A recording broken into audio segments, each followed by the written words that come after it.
Hit Radio, l'essentiel de l'actualité.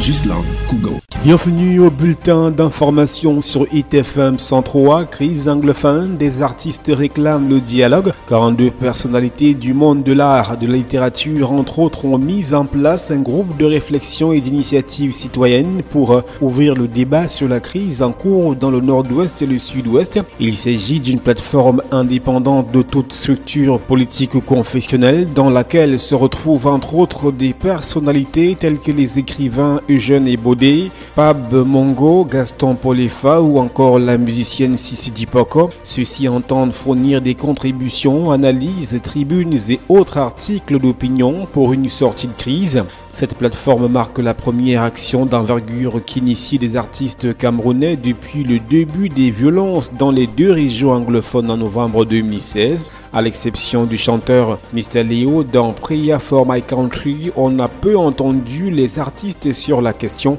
à travers leurs œuvres. Crise anglophone toujours au nord-ouest, les violences traumatisent les enseignants. Le regain de violences observé ces derniers jours dans cette partie du pays préoccupe les populations.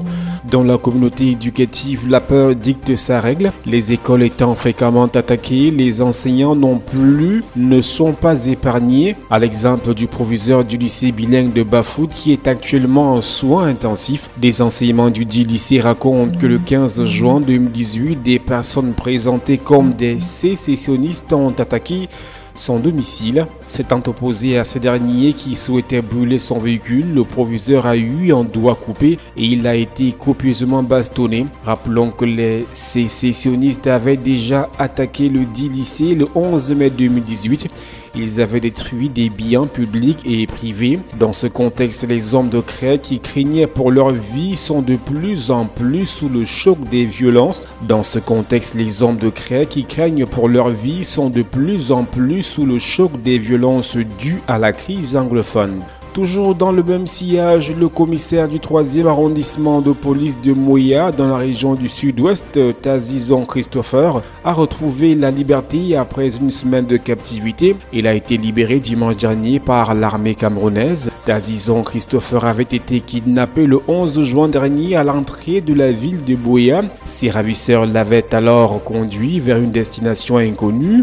Sa remise en liberté est survenue à la suite de l'arrestation d'un présumé sécessionniste qui aurait conduit les forces de défense et de sécurité à leur repère dans le village de Massouma à 6 km de Mouyouka. 15 grenades fumigènes et des fusils de chasse ont été récupérés. 3 autres otages ont également été libérés. Il s'agit de l'inspecteur de police Andreas Bessaka, de Tiamini Télicien, un employé d'une entreprise de paris sportifs, et de Agoué Lewens en service à Satom. Emploi vers la suppression de 5000 postes à la Cameroon Development Corporation CDC. En effet, la direction de l'entreprise qui tenait une réunion de crise avec des représentants du personnel et des syndicalistes a jugé la situation préoccupante avec pour conséquence directe, il s'agit bien sûr de la crise anglophone, la suppression de plus de 5000 emplois à cause de l'instabilité dans la région du nord-ouest et du sud-ouest. Le directeur général de la compagnie a déclaré que les salaires du personnel devraient subir des réductions prévues par la loi si la crise persiste. Avec près de 22 000 employés, mastodonte agroalimentaire public, CDC est le premier employeur du Cameroun après l'État. L'entreprise produit de la banane, de l'huile de palme, du caoutchouc, du thé et d'autres produits agricoles essentiellement dans la région du sud-ouest. Santé publique, transfusion sanguine, les donneurs de sang se font rares dans les hôpitaux. Le pays doit combler chaque année un gap de 300 000 poches.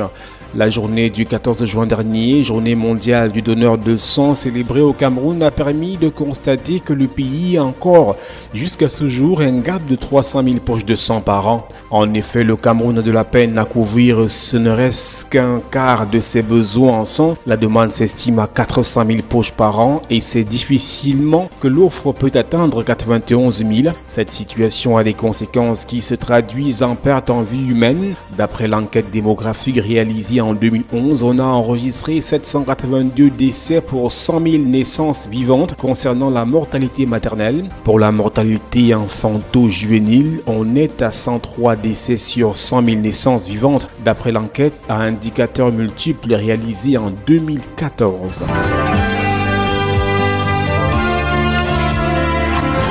L'actualité internationale. Colère au Sénégal, c'est qu'à la demande du président Macky Sall, la loi qui modifie le code électoral a été débattue et votée lundi dernier. Cette procédure d'urgence est voulue par le chef de l'État alors que ce texte qui instaure de nouvelles règles pour être candidate à toutes les élections, notamment présidentielles, a été très critiqué par l'opposition, notamment l'instauration des parrainages pour valider les candidatures, consolidation de la démocratie en réduisant le nombre de candidats à la présidentielle pour la majorité, passage en force pour l'opposition qui considère au contraire que cette loi et le nouveau code électoral n'a qu'un objectif, éliminer le maximum de candidats pour permettre à Macky Sall d'être réélu dès le premier tour du scrutin présidentiel en février 2019.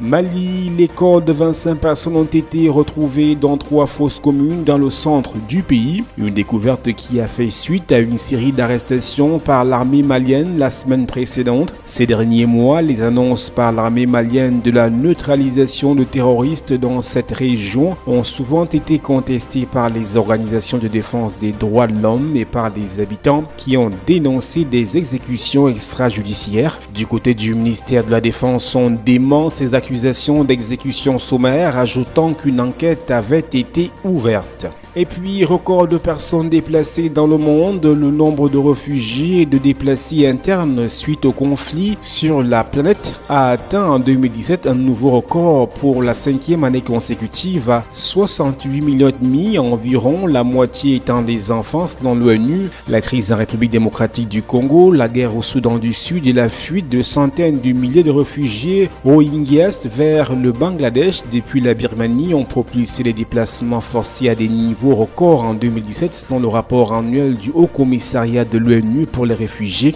D'après les chiffres, le bond enregistré en 2017, plus 3,1 millions de personnes, dépasse largement la progression de 2016, plus 300 000 et s'explique par le fort accroissement du nombre de réfugiés, tandis que le nombre de déplacés internes a très légèrement diminué. Au total, cela signifie qu'une personne sur 110 est déplacée dans le monde. Fin de ce bulletin d'information sur ITFM 103.